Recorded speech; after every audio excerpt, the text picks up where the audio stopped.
പട്ടിന്റെ തിളക്കമാണ് കണ്ണൂരിലെ അഴീക്കോടിനുള്ളത്. അവിടുത്തെ കാറ്റിന് പോലും ഒരു കഥ പറയാനുണ്ടാകും. പ്രഭാഷണ കലയിലെ ഇതിഹാസകൻ സുകുമാർ അഴീക്കോടിന്റെ കഥ. അറബിക്കടലിന് മുഖത്തോട് മുഖം നോക്കിയിരിക്കുന്ന ഈ ഗ്രാമം കണ്ണൂരിൽ നിന്നും വെറും 8 കിലോമീറ്റർ മാത്രം അകലെയാണ്. ഇവിടുത്തെ ഒരു പ്രാദേശിക ചരിത്രം നോക്കുകയാണെങ്കിൽ ബ്രിട്ടീഷ് ഭരണത്തിന് മുൻപ് വരെ ചിറക്കൽ, അറക്കൽ എന്നീ 2 രാജകുടുംബങ്ങളായിരുന്നു ഈ പ്രദേശം ഭരിച്ചിരുന്നത്. കാവുകളും അമ്പലങ്ങളും കളിയാട്ടങ്ങളും തെയ്യവും കെട്ടിയാടുന്ന അഴീക്കോട് മണ്ണിൽ ഒരു കസേരയിട്ടിരിക്കാനാണ് ഇത്തവണ കോൺഗ്രസിന്റെ തീരുമാനം.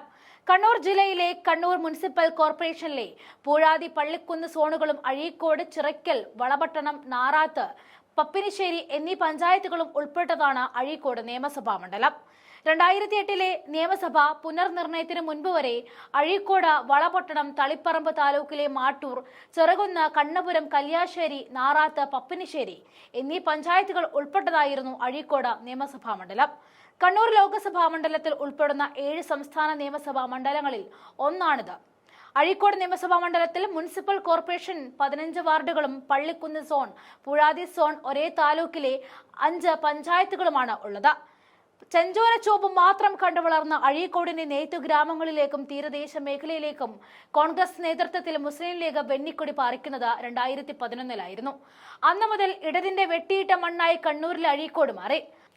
154 പോളിംഗ് ബൂത്തുകളിലായി അവിടെ 1,72,288 വോട്ടുകളാണുള്ളത്. അഴീക്കോട് നിയമസഭയിലെ ഹിന്ദു വോട്ടർമാർ ഏകദേശം 1,14,744 SC/ST വോട്ടുകൾ ഒരു 8% കിഴിച്ചാൽ അവിടെ തീയർ എന്ന വിഭാഗത്തിൽപ്പെട്ടവരാണ് ഏറ്റവും കൂടുതലുള്ള ഹിന്ദുക്കൾ. മുസ്ലിം ജനവിഭാഗമാണ് ഈ പ്രദേശത്ത് 2ാം സ്ഥാനത്ത് നിൽക്കുന്നത്. ഇവരുടെ വോട്ട് വിഹിതം ഏകദേശം 31.9%.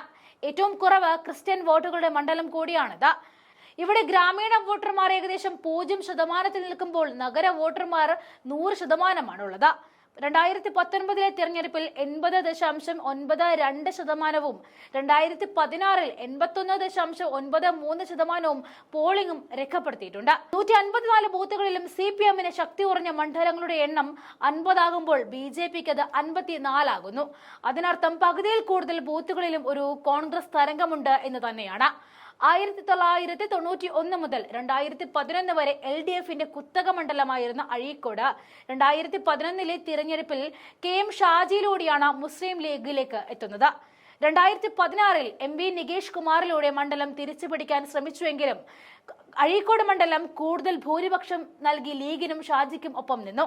KM ഷാജിയെ തോൽപ്പിക്കാൻ CPM വാശിയോടെ രംഗത്തിറങ്ങുകയും യുവ നേതാവായ KV സുമേഷിനെ കളത്തിലിറക്കുകയും ചെയ്തപ്പോൾ ലീഗിന് കഴിഞ്ഞ തവണ അടിതെറ്റി എന്ന് തന്നെ പറയാം.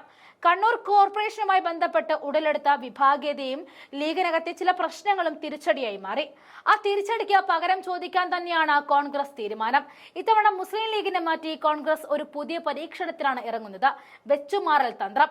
കോൺഗ്രസിനെ സംബന്ധിച്ച് ലീഗിനെ നിർത്തുന്ന സമയത്ത് എത്രത്തോളം ഹിന്ദു വോട്ടുകളും മറ്റു വോട്ടുകളും ഈ മണ്ഡലത്തിൽ നിന്നും കിട്ടുന്നുണ്ട് എന്ന് മനസ്സിലാകുന്നില്ല. അത് മനസ്സിലാക്കാൻ കൂടിയുള്ള പരീക്ഷണം കൂടിയാണ് ഈ വെച്ചുമാറലിന്റെ പിന്നിലുള്ളത്.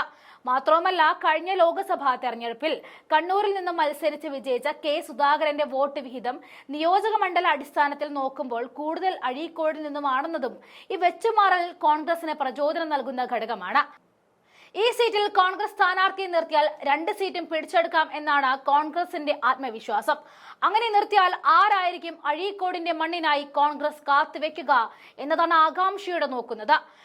ഉറച്ച കോട്ടയിലൊരു അപ്രതീക്ഷിത സ്ഥാനാർത്ഥി. തന്റെ വാക്കുകൾ കൊണ്ട് കണ്ണൂർ ക്യാമ്പസുകളിലെ ഇടിമുറികളെ വിറപ്പിച്ച കഴിഞ്ഞ തിരഞ്ഞെടുപ്പിൽ CPM സംസ്ഥാന സെക്രട്ടറി MV ഗോവിന്ദനെതിരെ തന്റെ മടയായ തളിപ്പറമ്പിൽ നേരിട്ട് ഏറ്റുമുട്ടിയ VP അബ്ദുൾ റഷീദ് തന്നെയായിരിക്കും സ്ഥാനാർത്ഥി എന്ന് പറയുന്നത്. KSU സംസ്ഥാന വൈസ് പ്രസിഡന്റായിരുന്ന ഇദ്ദേഹമായിരിക്കും കോൺഗ്രസിന്റെ ഒരു മികച്ച ഓപ്ഷൻ. കാരണം മുസ്ലിം വോട്ടുകൾ കൂടുതലുള്ള ഇടം എന്നത് തന്നെ. റഷീദ് അല്ലെങ്കിൽ മറ്റു മുന്നോട്ട് വയ്ക്കാവുന്ന സാധ്യതകളാണ് രാജീവ് എളയാവൂർ. ഇദ്ദേഹം KPCC മെമ്പർ എന്നത് കൂടാതെ അർബൻ ബാങ്ക് പ്രസിഡന്റ് കൂടിയാണ്. മറ്റൊരാൾ കണ്ണൂർ കോർപ്പറേഷൻ മേയറായ TO മോഹനനാണ്. മറ്റൊരു ഓപ്ഷനായി യൂത്ത് കോൺഗ്രസ് ജില്ലാ പ്രസിഡന്റ് വിജിൽ മോഹനനുമുണ്ട്. പുത്തനൊരു പരീക്ഷണ കാലമാണ് ഇത്തവണ കോൺഗ്രസ് ഒരുക്കുന്നത്. അതുകൊണ്ട് തന്നെ ഉറച്ച തീരുമാനങ്ങളും ഉടലെടുത്ത ആശയങ്ങളും കൊണ്ട് അഴീക്കോടിൽ KV സുമേഷിനെ മുൻനിർത്തി CPIM കെട്ടിയ ജയിൽ വാതിലുകൾ കോൺഗ്രസ് തകർക്കുക തന്നെ ചെയ്യും.